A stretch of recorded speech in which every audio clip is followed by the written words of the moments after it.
What is up, YouTube? My name is Alex. Welcome back to the Lifting Nomad. Today we are in Lima, Peru, in the Miraflores neighborhood. And I'm going to talk about my experience being here as a digital nomad, what I think about the location, the accommodations, the nightlife and lifestyle, the gym setup, location, proximity, ease of use, all that good stuff. So without further ado, let's get into the video.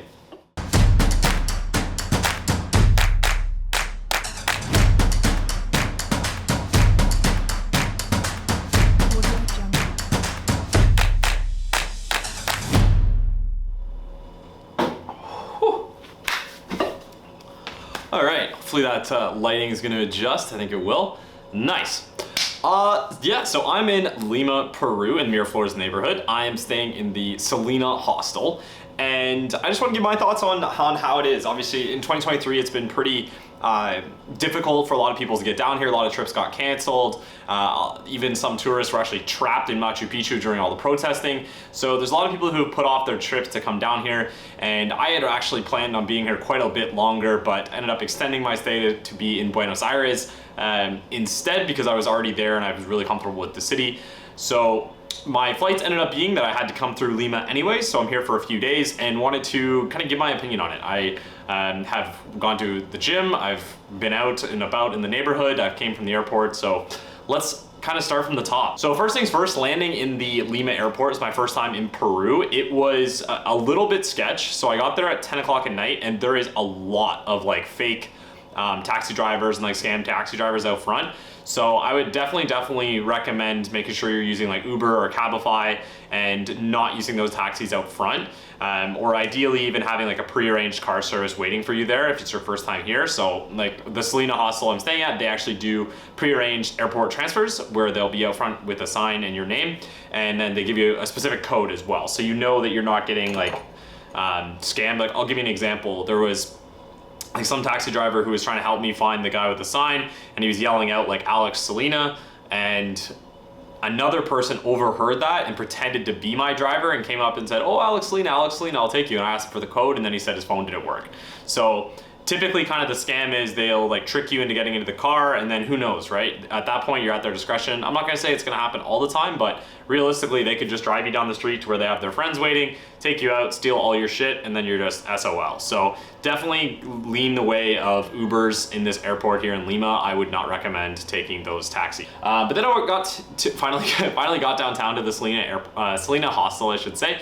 And the Miraflores neighborhood is actually really beautiful. It's very quiet. I think there's just not as many tourists here as there normally would be in like the high season.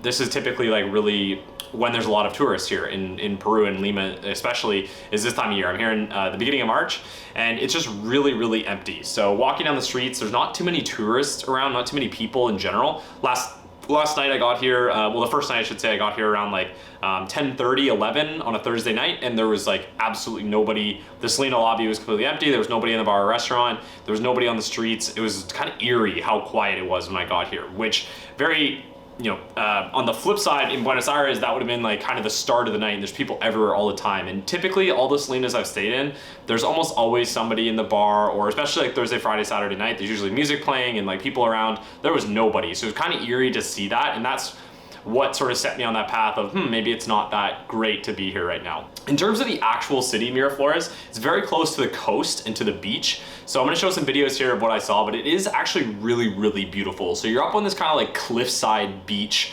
overlook. So you're looking down, and there's a highway that goes right along the coast there, and that's actually how you come in from the airport. And there's a beach right alongside that as well. That's really beautiful to look at. People surfing, people swimming. It is the Pacific, so I'd guess it'd be fairly colder. And it really wasn't that hot today, so I'm guessing it was not really not that nice to be out there. But it was really cool. You're up over these cliffs, and there's this sort of boardwalk that goes along the side of it where you can walk. People were doing like picnics, and there was paragliding and some really interesting things things to look at, and really kind of a unique combination of nature mixed in with an actual city. I don't think I've ever seen like a cliffside like that was so close to a downtown core. Like literally the other side of this road was these cliffs that you're seeing. It was incredible to look at. So I did a big walk through there, went down along the water, came back through some of the, like the parques, like Parque Kennedy is like one of the, like the heart of Miraflores basically. And it was still kind of quiet. I ended up going to La Mar, which is like a ceviche restaurant, very, very famous. They have multiple locations, and it was incredible.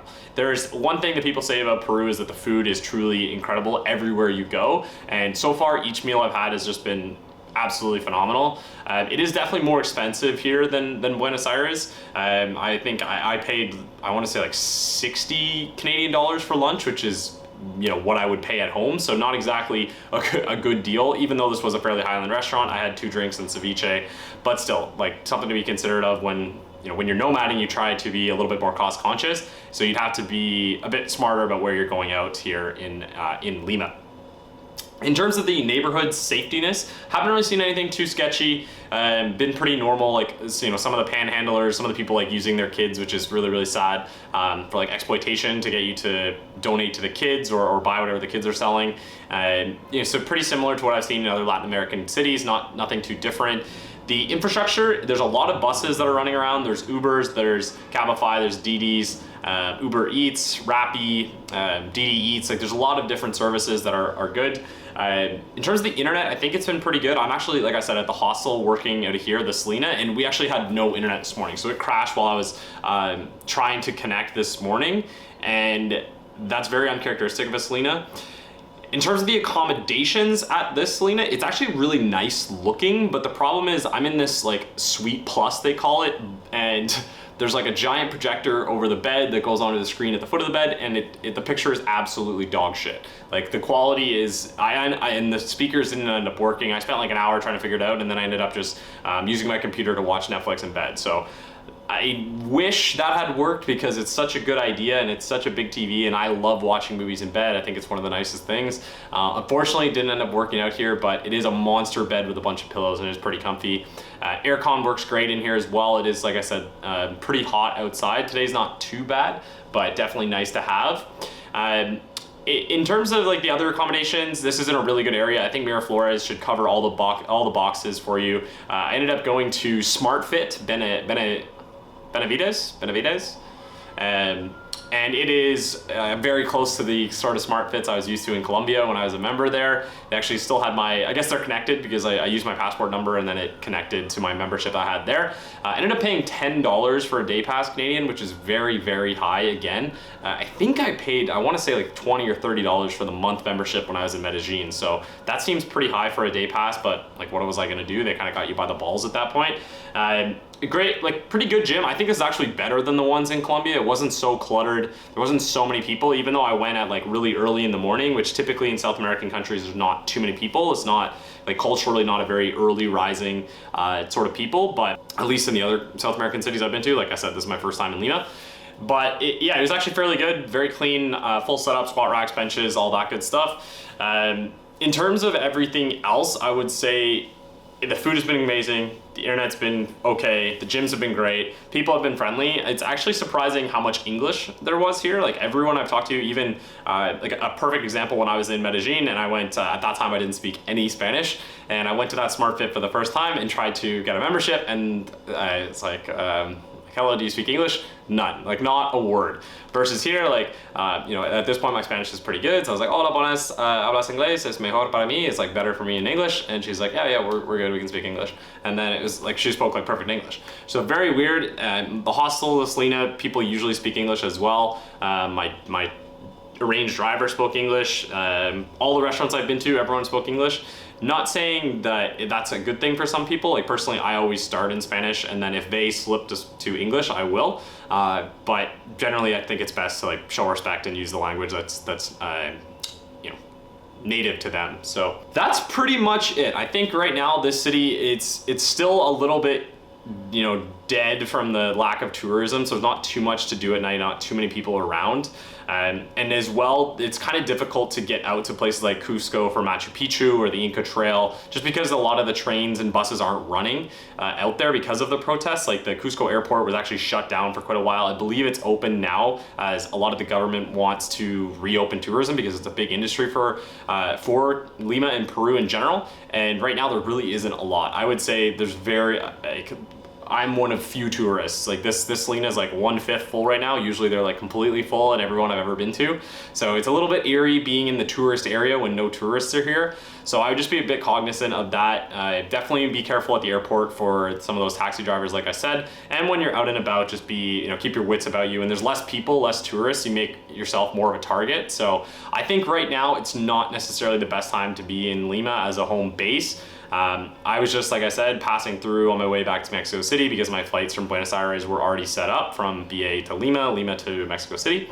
But alas, yeah, I would not recommend it as of now to come to Lima, but no, who knows? Hopefully in the future it'll be a little bit better and we can get back here and do Machu Picchu, do the Inca Trail, do all that cool shit. But that is gonna be the video. Hopefully that was useful. I know there's a lot of people who are disappointed that their Lima trips didn't pan out, so hopefully this was valuable to hear about someone with boots on the ground, so to speak.